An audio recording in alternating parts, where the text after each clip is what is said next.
Hi, my name is Mike, and I am going to be going through a compactor checklist. First thing we're going to focus on is the trash compactor photo eye or electric eye. Now, if you come in and the machine is continuously running and there is no trash in the machine, that usually is an indicator that your photo eye or the reflector on the other side of the compactor is dirty.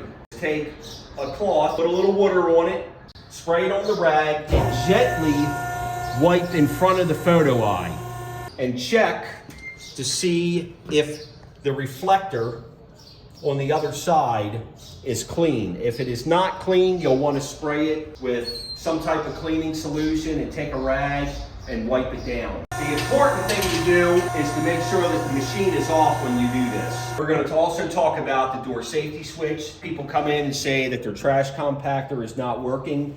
This can be the problem. Sometimes the door is open just ever so slightly. That activates the door safety switch and completely kills the machine. You need to close the door, make sure it's shut all the way, and then put a pin in to make sure that you lock the door off. Another issue sometimes when you come in and your trash compactor is not working is maybe the disconnect box is off. If it is off, you want to turn it back on. You can open up the disconnect box and make sure that all the fuses are properly in place. The other thing that you can do is come over to where the wires come from the disconnect box to your motor starter box, and there is a little blue reset button here. Sometimes when you push that in and release, that will reset the motor starter and turn the machine back on.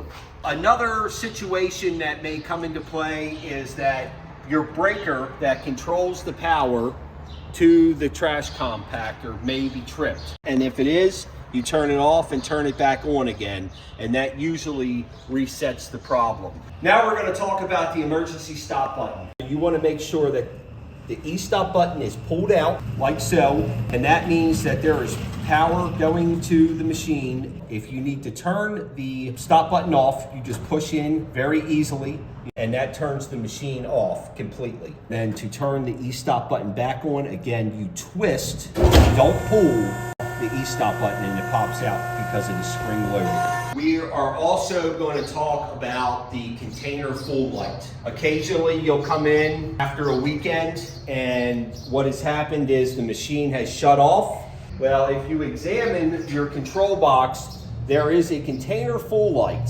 If this is on, all you have to do is simply turn the e-stop button off and turn it back on again, and that resets the system. Of course, you want to change your trash container if the container full light is on. All right, we're going to talk about hydraulic leaks on the trash compactor. You have hydraulic lines coming from the power unit to the trash compactor. You can always come over and examine your hoses and make sure that you don't have any leaks, and also open up the cap and check your dipstick on your trash compactor's oil tank. And you can take a flashlight and look inside to see if you have enough oil.